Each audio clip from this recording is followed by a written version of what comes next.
So what about Donald Sterling? Dan Bickley posed the question. It's a good one. He's been publicly shamed here. Basically, he's had his team taken away. He's been fined $2.5 million. What, if anything, can he do or will he do to fight this? Hector Diaz is an attorney with Quarles and Brady. Under NBA bylaws, Sterling can appeal the ruling. He can try to fight the forced sale of his team.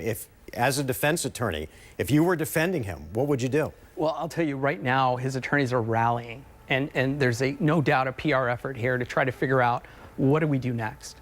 The plan, though, here is largely that his ability to appeal this, Commissioner Silver's decision is final. It is final. He can try it, but he'd fall flat on his face pretty early in the process. And Donald Sterling is an accomplished attorney in his own right. He knows what he can do and what he can't do. What about the antitrust aspect to this? Well, that's a great issue. And that wouldn't play itself out until after. I think after there was an effort to try to obtain the 3/4 vote, and assuming that there is this effort to obtain it, Sterling, through his lawyers, would argue that there has been an artificial depreciation of the team. Essentially, by forcing the sale, you're going to come in now with low bidders. Mm-hmm. And because of that, he's going to argue this collusion by the other owners to come in and buy the league to conspire to force them to sell it.